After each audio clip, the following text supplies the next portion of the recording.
Party छोड़ने का क्या महबूबा मुफ्ती जी से नाराज़गी है, पॉलिसी ऐसी है जो आपको रास नहीं आ रही है या कुछ और वजह है इसकी? देखिए, मैंने कहा ना कि महबूबा जी की पॉलिसी का ताल्लुक नहीं है। मसला है कि मुफ्ती मोहम्मद सईद का विज़न क्या था, मुफ्ती साहब की सोच क्या थी।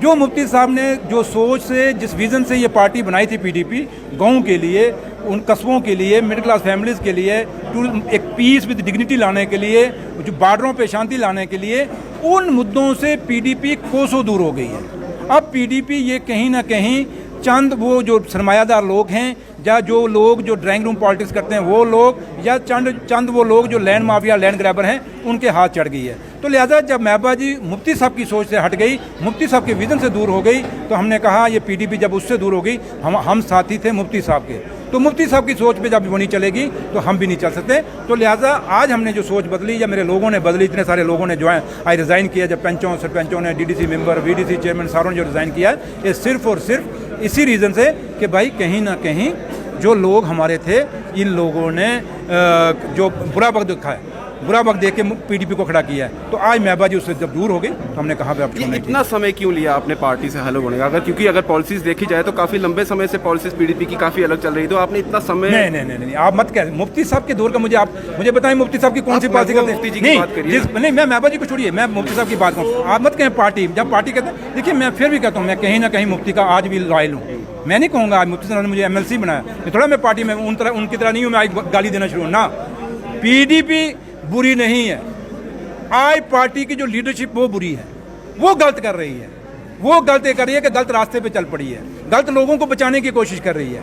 मुफ्ती साहब ने कभी गलत बात के साथ नहीं दिया, इसलिए मैं साफ कहता हूँ कि जब तक पीडीपी मुफ्ती साहब के एजेंडे पे चली, हम इसके साथ चले। आज ये मुफ्ती साहब के एजेंडे से अलग हो गई। बड़े बड़े नेता जो है पहले से ही पीडीपी से अलग होते जा रहे हैं, तब आपने ऐसा कुछ भी जो है आपकी तरफ से नहीं आया था और आप कह रहे थे कि मैं पीडीपी के साथ हूँ और हमेशा रहूंगा, लेकिन अचानक ऐसा क्या हो गया कि आपको पॉलिसी जो है वो अलग दिखने लगी? मैंने जब देखा, अब ये पार्टी मैडम जब दोबारा से चीफ मिनिस्टर बनी, अभी प्रेसिडेंट बनी पार्टी की, आपने भी देखा होगा जब इलेक्शन हुआ, तो जब अब नई जो रीऑर्गेनाइजेशन हुई है जम्मू के अंदर, जो तंजीम बनी, आप देखें ना जाके कौन से लोग हैं। ये 2 साल जब पार्टी टर्माइल में थी, यहाँ लोग जब 5 अगस्त 2019 के बाद यहाँ सुरेंद्र चौधरी अकेला पार्टी दफ्तर दिखता था, ये लोग छुप गए थे अपनी प्रॉपर्टी छुपाने के लिए। नाराजगी तो नहीं है कि आप जो ओहदा चाहते थे आपको वो नहीं, ओहदा नहीं।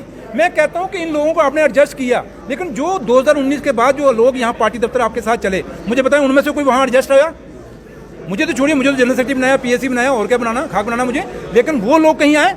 आपने देखो कई लोग वहाँ नारे लगाते थे ना।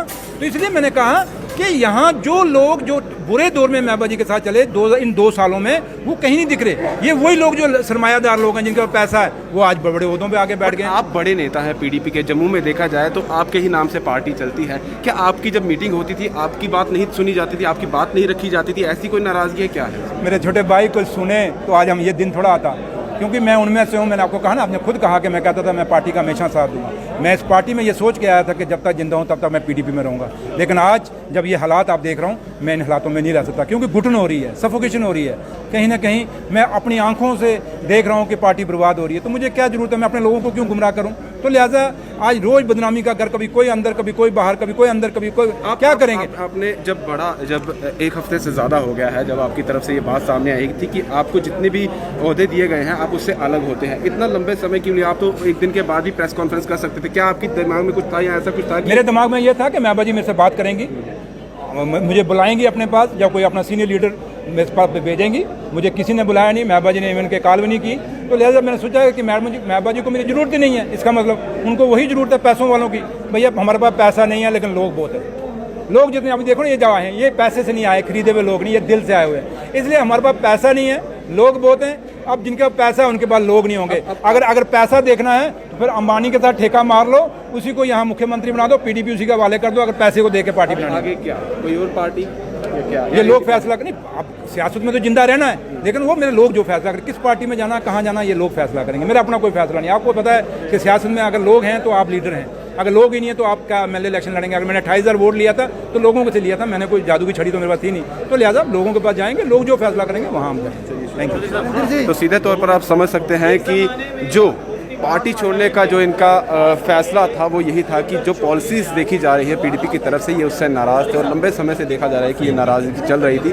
एक हफ्ते का समय भी इन्होंने लिया और ये सोच रहे थे कि कहीं ना कहीं जो सुप्रीमो है पीडीपी की वो इनसे बात करेगी और जो भी चीज़ें हैं वो क्लियर की जाएंगी, लेकिन कोई बातचीत नहीं हो। और अंत में आकर ये फैसला हुआ कि अब बड़े नेता, दिग्गज नेता, जम्मू की बात की जाए पीडीपी के, वो अपने आप को पीडीपी से अलग कर रहे हैं। और आगे जिस तरह से वो कह रहे हैं कि अब देखा जाएगी कि उनके लोग क्या चाहते हैं, क्या समझते हैं कि वो अपनी अलग पार्टी बनाएं या किसी और के साथ जुड़ें, ये आने वाला समय बताएगा। दीपक भंडारी के साथ Rahul Singh, the state central के लिए नमस्कार।